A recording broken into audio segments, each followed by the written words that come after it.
Thanks for tuning in. I hope you guys enjoyed the presentation. Just wanted to do a little recap for all the new subscribers. Thanks for all the support. I got a lot of videos coming, a lot of investigation, a lot of new findings, great topics, great information. Make sure to hit like and share if you enjoyed this.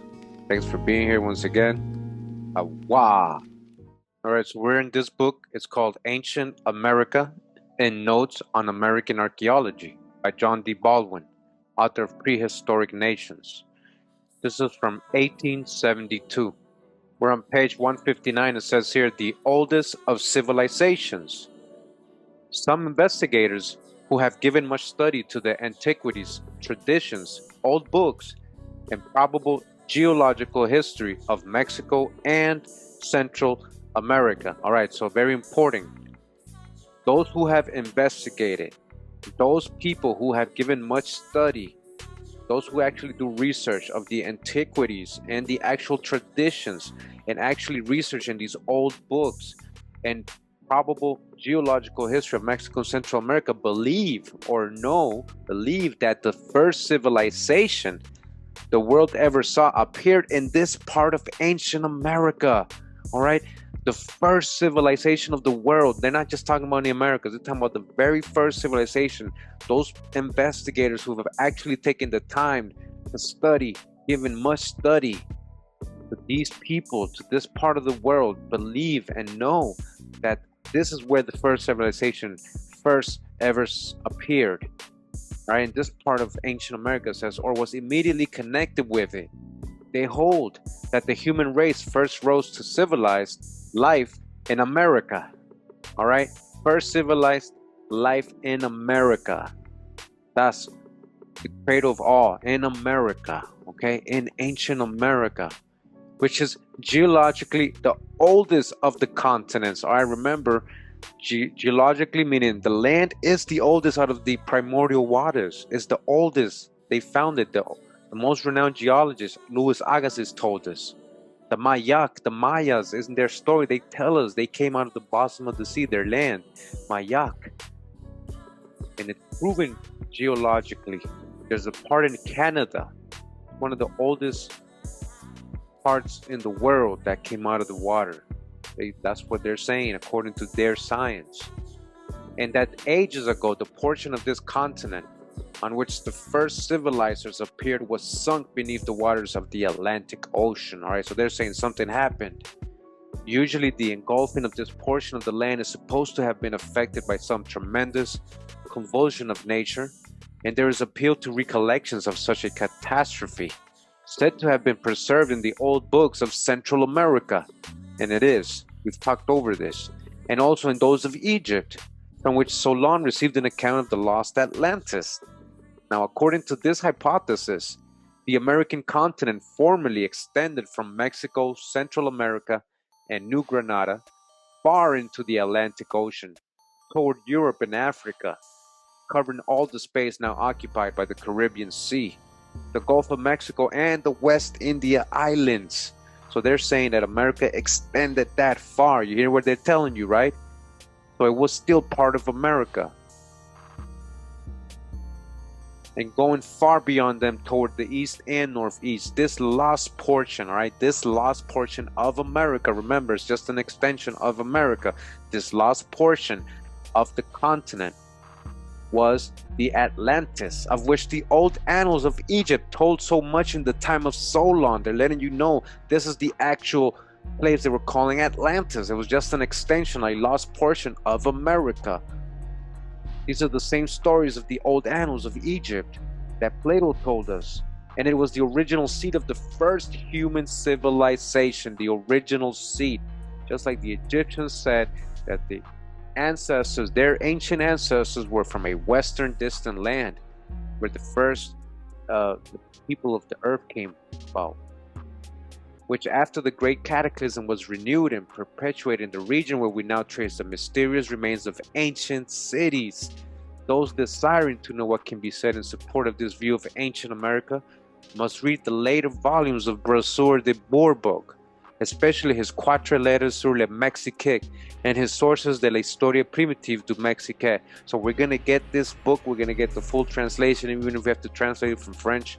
I got the actual books. These are in the archives, and we're able to be able to see these books. Continuing on page 184, it says here, it was an original civilization. It has been said, very justly by one explorer of the Mexican and Central American ruins, that the American monuments are different from those of any other known people of a new order, and entirely and absolutely anonymous. They stand alone. The more we study them, the more we find it necessary to believe that the civilization they represent was originated in America, and probably in a region where they are found. It did not come from the old world. They didn't come from that side of the world, that hemisphere. It was the work of some remarkably gifted branch of the race found on the southern part of this continent when it was discovered in 1492. Undoubtedly, it was very old. It was very old. They're talking about the civilizations of America. Its original beginning may have been as old as Egypt. It may have been as old as Egypt, or even farther back in the past, or even before Egypt. Then the ages to which Atlantis must be referred.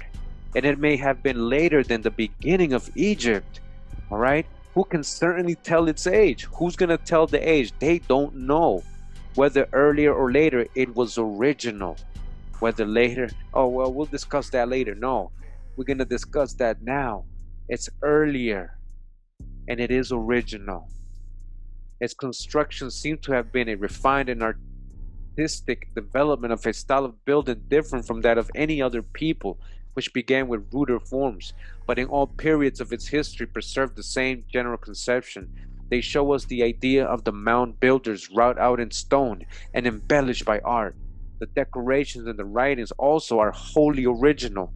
There is no imitation of the work of any people ever known in Asia, Africa, or Europe. It appears evident that the method of building seen in the great ruins began with the ruder forms of mound work and became what we find it by gradual development as the advancing civilization supplied new ideas and gave higher skill, but the culture and the work were wholly original, wholly American.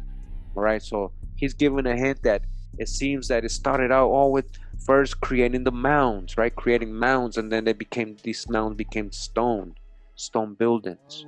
For more than 50 years, evidence of humans in America much older than 13,400 years ago was simply dismissed, and anybody who attempted to go that way would not get research funding and would be ostracized by their colleagues and literally have their lives ruined. And this is most unfortunate, and it's not how science should proceed, because we now know that human beings have been in the Americas for tens of thousands of years before 13,400 years ago. In fact, the latest evidence puts them back more than 130,000 years in the Americas. And what that says to me is, if they were saying before that humans didn't come until 13,400 years ago and nobody should look, nobody should dig deeper, now we know they were there 130,000 years ago. That's more than 100,000 years of the American story that has not been told entirely because of the dogmatism of archaeology. And now reluctantly they're having to accept, all of the institutions are accepting, well, we're sorry, we got it wrong. But it's not just a matter of getting it wrong. It's a grave responsibility to be the profession that interprets the prehistory of humanity to the modern world. And it's a betrayal of that responsibility to be so dogmatic and to refuse to consider any possibility which doesn't fit with one's preconceived notions.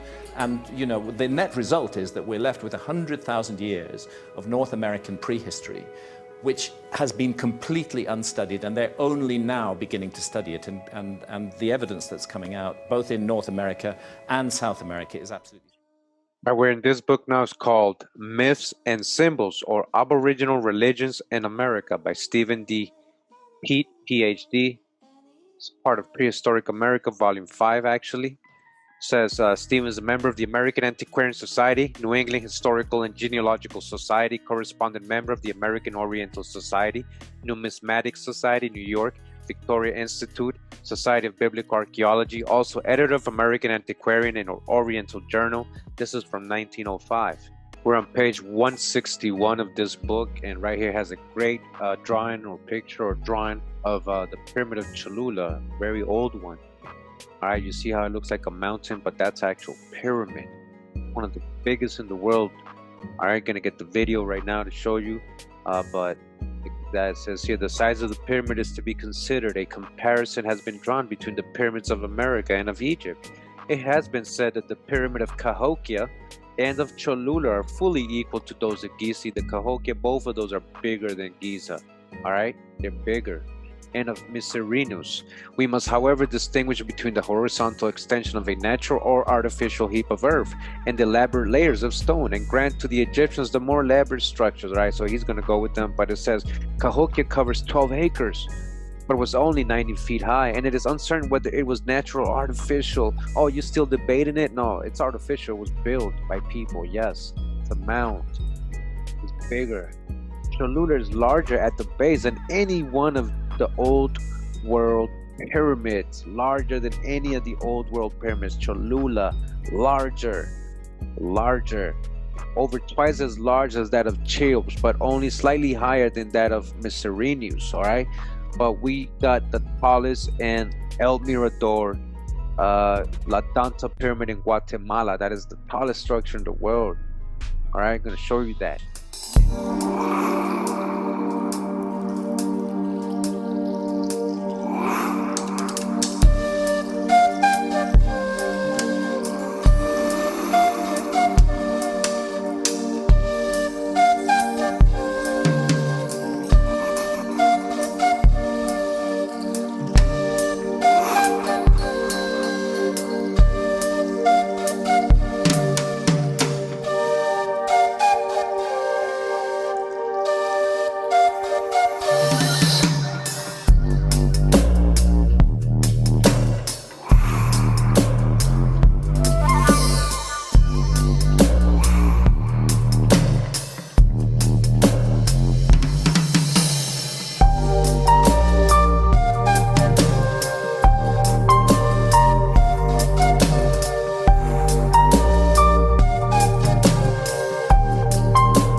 Beneath the tiny church, hidden under tufts of grass, trees, and soil, is an ancient pyramid of truly gigantic proportions, standing 450 meters wide and 66 meters tall.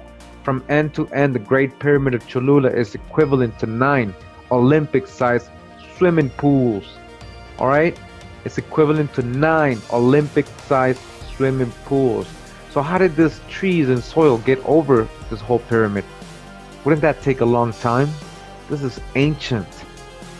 Alright, this pyramid in Cholula is ancient. We're gonna see how ancient. For an obscure temple no one's heard of, Cholula holds an impressive array of records. It's the largest pyramid on the planet. Again, it's the largest pyramid on the planet, with a base 4 times larger than the Great Pyramid of Giza and nearly twice the volume. Never mind the largest pyramid, it's the largest monument ever constructed anywhere. Alright? Now think about that and remember this. It's the largest monument ever constructed anywhere by any civilization to this day, my people. Alright, this is in Mexico, America.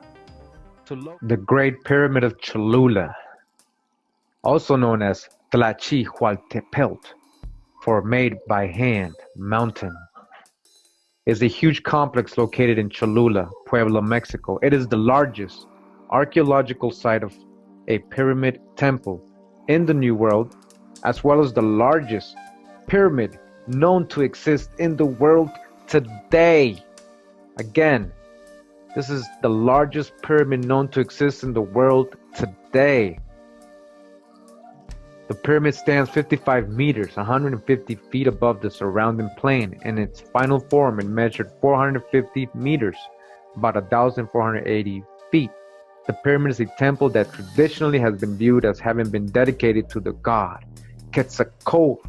There we go again, feathered serpent. It has a base of 450 by 450 meters and a height of 66 meters, 217 feet. According to the Guinness Book of Records, it is in fact the largest pyramid as well as the largest monument ever constructed anywhere in the world.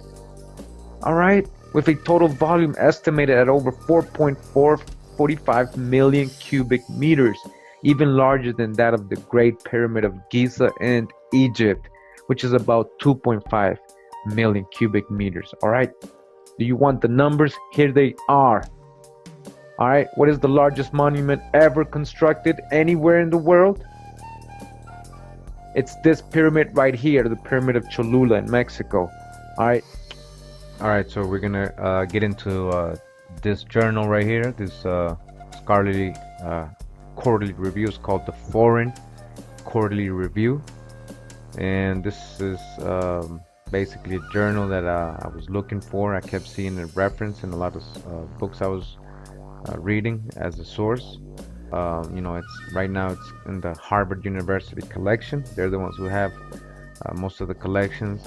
There's over 50 volumes, I believe. This is in volume 18 that I'm gonna read. And it just so happens to mention a little bit of Cholula and what we're talking about, so I wanted to show you that. Okay, so again, the Foreign Quarterly Review, volume 18, and this was written in 1837.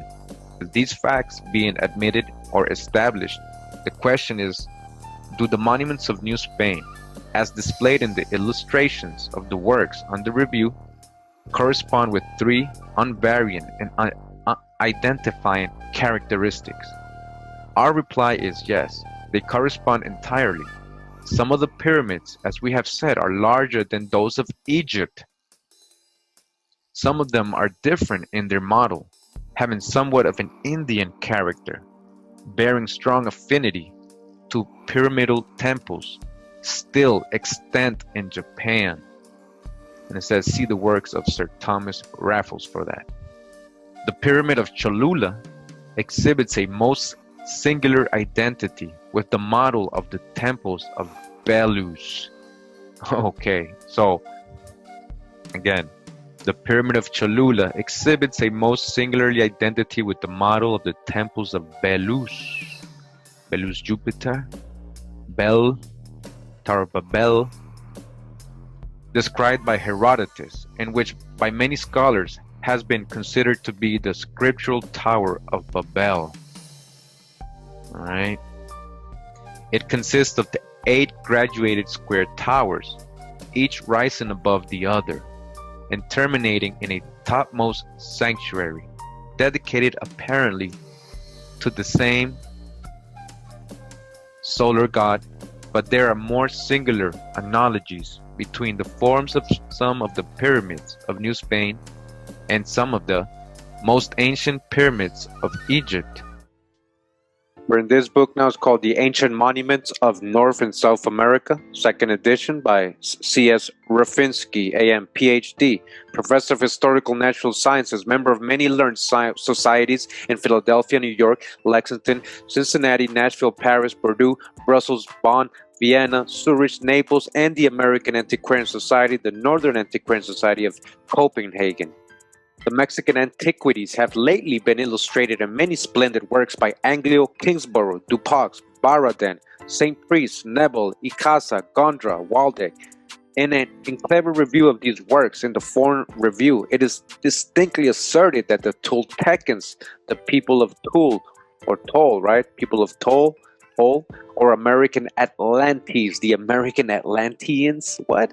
Were a quite different people from the later Mexican tribes, that their monuments are equal in interest to those of Egypt and Syria, equal in interest to those of Egypt, with colossal and even cyclopean structures, which agree with my former statements, and I have traced them in America from Missouri to Chile, but their central seats and empires were from Mexico to Quito.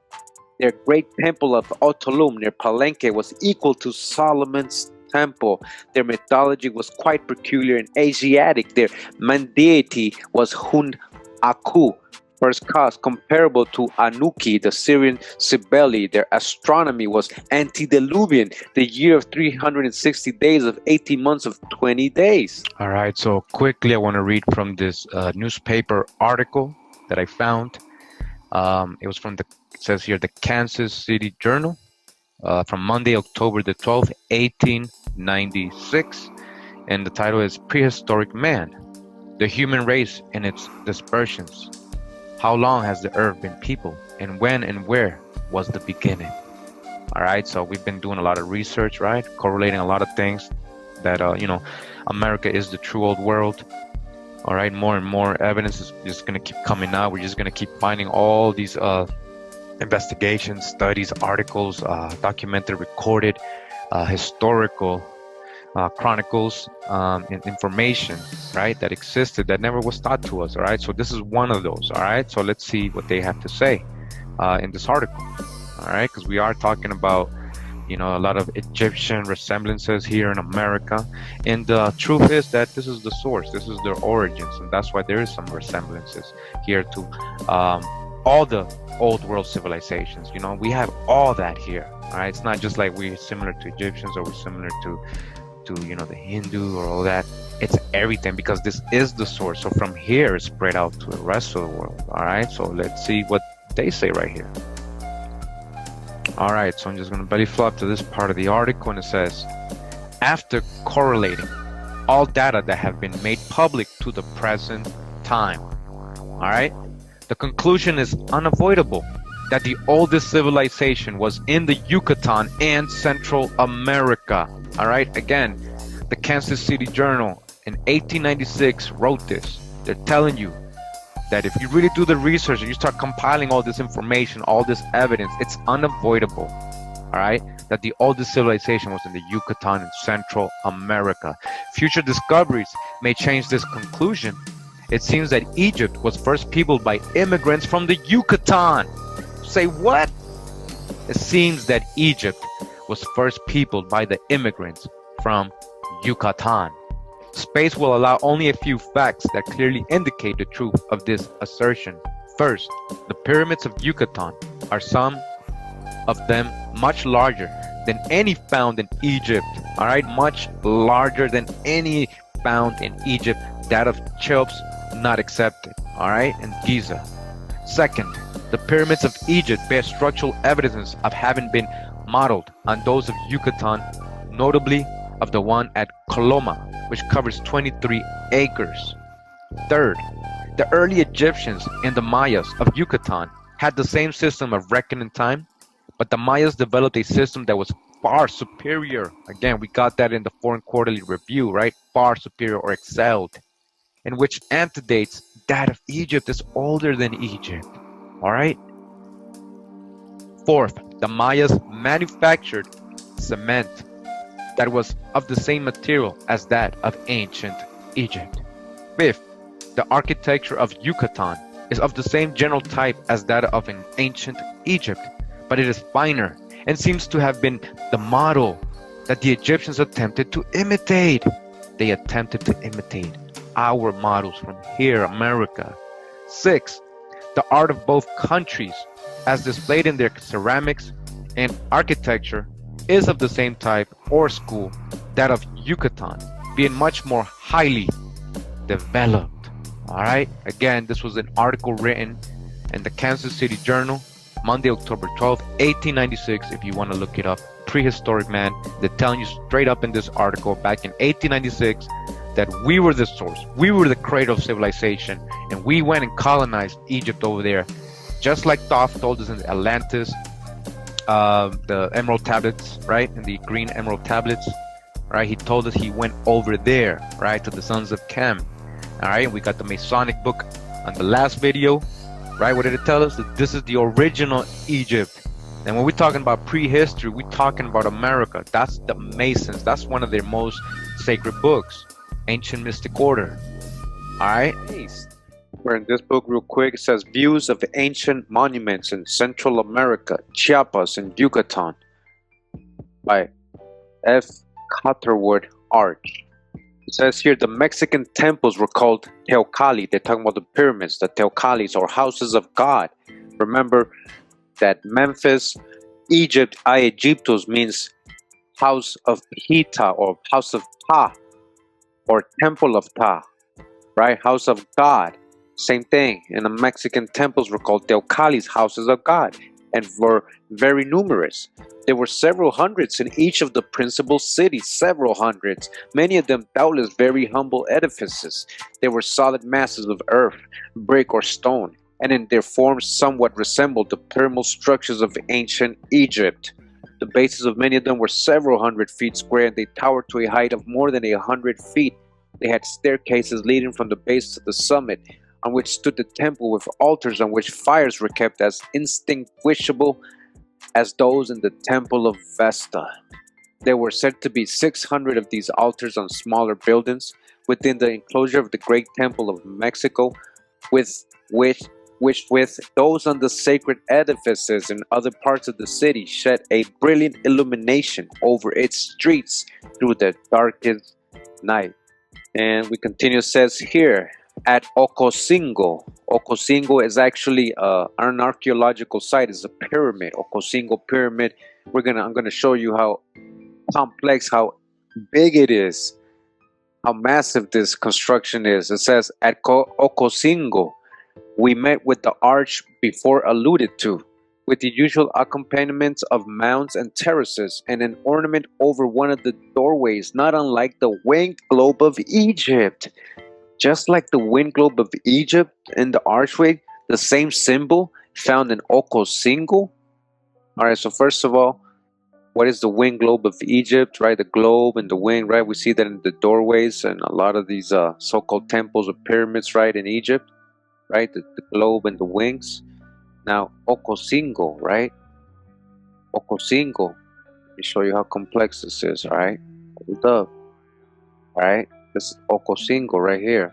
Ocosingo, this whole thing is one structure, one big pyramid. Let me show you. Right, Ocosingo. It's very big.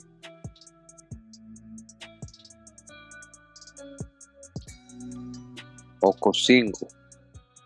That's probably one of their ball courts and ceremonial places. Yeah, Ocosingo is huge. I'm gonna get like a diagram for you guys. All right, here's another one. Ocosingo is huge. It's one big complex. So he's saying they found a globe a winged globe on one of the archways, just like in ancient Egypt. In this site right here that we never heard of. How big it is. Look at that. That's one big monument right here, all the way from the bottom. Probably, I think actually from this over here. All of it stone, brick, all the way to the top. It doesn't start right here. This whole thing is together. That's just one complex. Aside from it, up in front of it is other buildings. All right, here's a good one. It says picture of Tonina Mayan ruins and archaeological site right here. Ocosingo Pyramid. You see the whole thing. This whole thing, even in the bottom, it's all brick. It's all stone, masonry, all the way to the top. It's very complex. All right, Ocosingo. Very complex. See from the top, probably you can see all that. Look at this place, beautiful, right? Ocosingo, where they found a winged globe, an Egyptian winged globe. So here's some of the what's found on the walls, some of the art. Yeah, you know, it's pretty big, it's pretty massive, you know. Doesn't compare to things in Africa. There's some of the parts and you know, some of the parts, and look at all these different rooms and stuff. Another view of it right here. It's massive.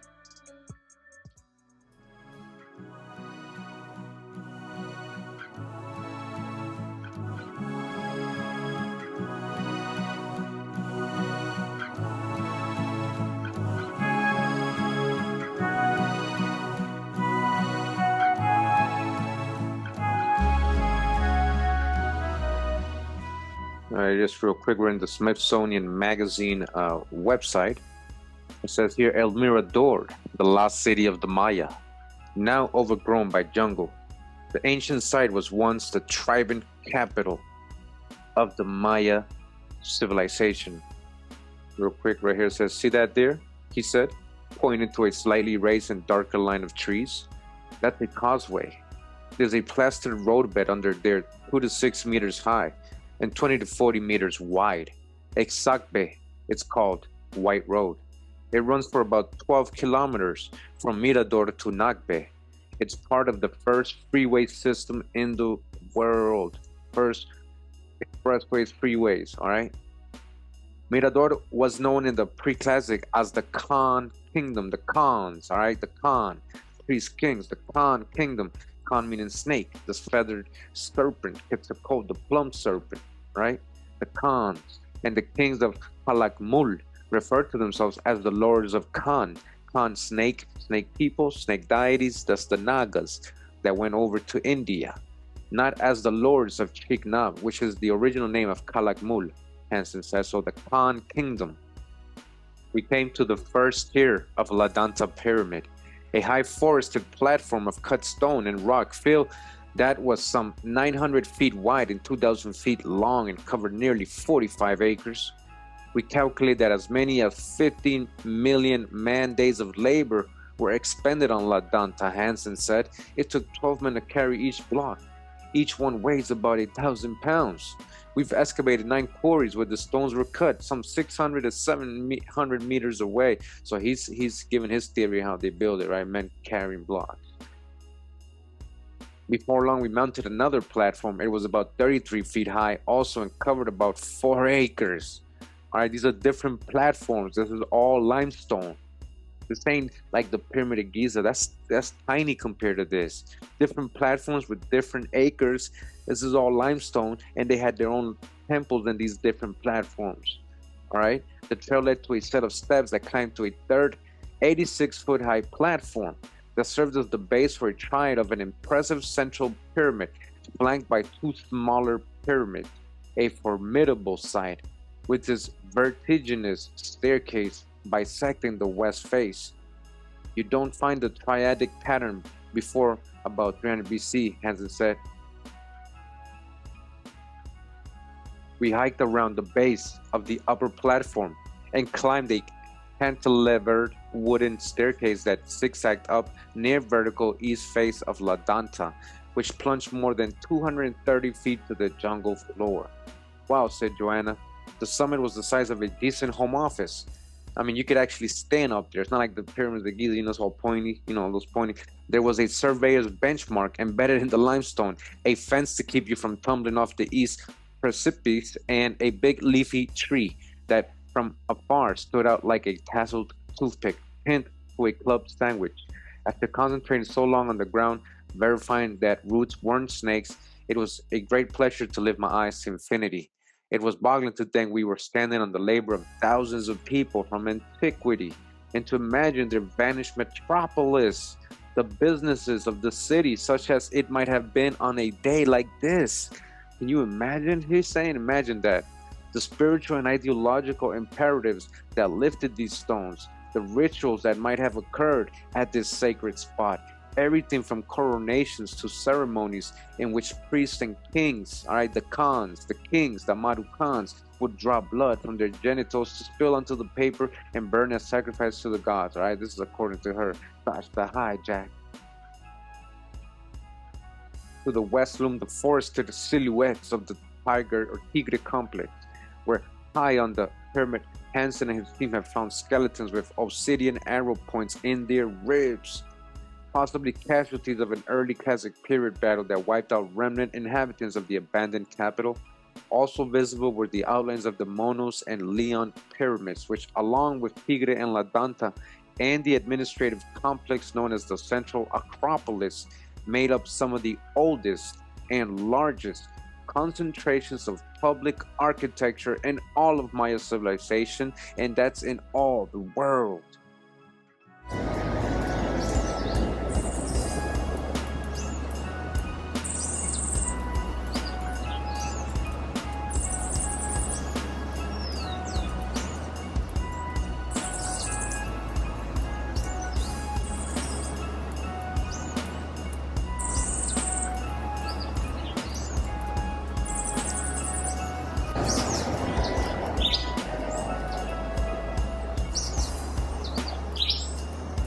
What I'm looking at is sculpture that was created something like 2,000 years ago, and it's the most magnificent thing I've ever seen. I can tell you that I think this is probably the first of the 8 wonders of the world, the first of them. And if you want an experience, don't go to Stonehenge, don't go to the pyramids at Cheops or Giza. Come to Guatemala. Don't go to the pyramids at Cheops or Giza. Come to Guatemala and see this.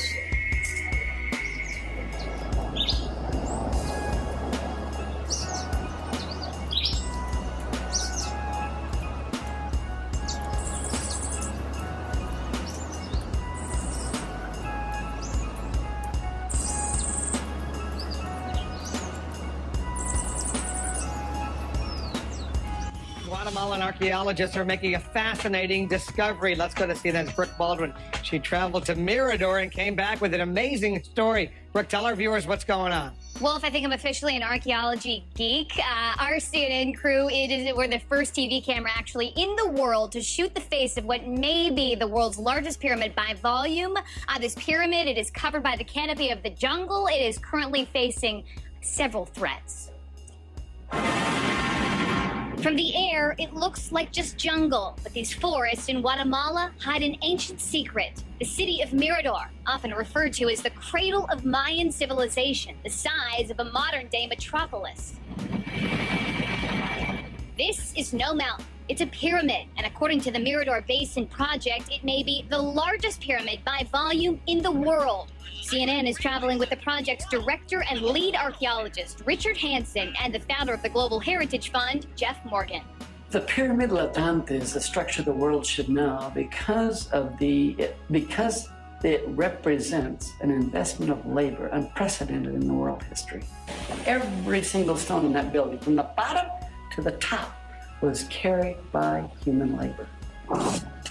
And the work to save this pyramid is delicate, done by hand. Guatemalan archaeologists painstakingly help uncover pieces of history built by their ancestors. And the view from the top of La Danta, spectacular. This is the summit of the Maya world. Here at the top of La Danta, we are 72 meters, or about 224 feet from the forest floor. And when we talk about sheer size of this area that is El Mirador, just one single Mayan city, archaeologist Dr. Richard Hansen says its size is larger than all of downtown Los Angeles, and he says there are still thousands of pyramids yet to be uncovered. Then Dr. Hansen shows us something few people have ever seen, a relic referred to as the Popol Vuh, the Mayan story of creation. Oh my gosh! CNN cameras are the first to capture this fresh discovery, which Hansen says will rewrite Mayan history. But this is the creation story. This is the creation story, and it goes back to at least 300 to 200 BC. For decades, historians believed the Popol Vuh was tainted by the Catholic views of Spanish conquistadors. Finding this frieze changes everything because it predates the Spanish arrival by more than a millennium. The challenge now is preserving this area, a jungle constantly under threat by narco-traffickers, loggers, and cattle ranchers. Hansen's guards are on constant standby to keep looters out. Where we've had guards in cities throughout the basin, we've had no looters' trenches. Where we haven't had the resources for that, we have lost 100%. Hansen has made Mirador his life's work and hopes to share these Mayan secrets with Guatemala and the world. The science for the sake of science is sterile. It doesn't bless the lives of people. And by conserving this, we're blessing the lives of an entire nation. El Mirador, by the numbers, prepared to be amazed. With up to 1 million inhabitants. That's a rough estimate they're saying. You know, they don't really know. Could have been a lot more. They're finding out that now in Guatemala and the Petén region, right? The numbers are increasing. It says with up to 1 million inhabitants at its zenith between 300 BC and 800 AD, right, BC, El Mirador and its surrounding neighborhoods would have been the largest city in the world at that time. The largest city in the world at that time. The largest city in the world at that time. You understand? Not over there in Egypt or Mesopotamia. So how is this in 300 BC the largest? To accommodate so many people, the city sprawled for over nearly 2,500 square mile patch of heart-shaped jungle that's referred to as El Mirador Basin. The city center covered 14 square miles. That's 3 times larger than downtown Los Angeles, all right? Just the city center was 3 times larger than Los Angeles, all right? Even the name is dramatic. The lookout. One reason for the name is La Danta Pyramid, which some calculate as to the largest pyramid by volume in the world. The pyramid itself may only be 20-30 feet, but its massive multi-tiered foundation contains something like 99 million cubic feet of rock and fill. La Danta's massive first tier is 980 feet wide, 2,000 feet long, and covers 45 acres. It's even more massive than the Great Pyramid of Giza and makes for a great lookout point, all right? So larger than Giza, right? The largest city in the world at the time. Now, they say that El Mirador was abandoned nearly 2,000 years ago. That's how long ago. Look at that. No one knows why. The site slept and the jungle crept until 1926 when archaeologists found it.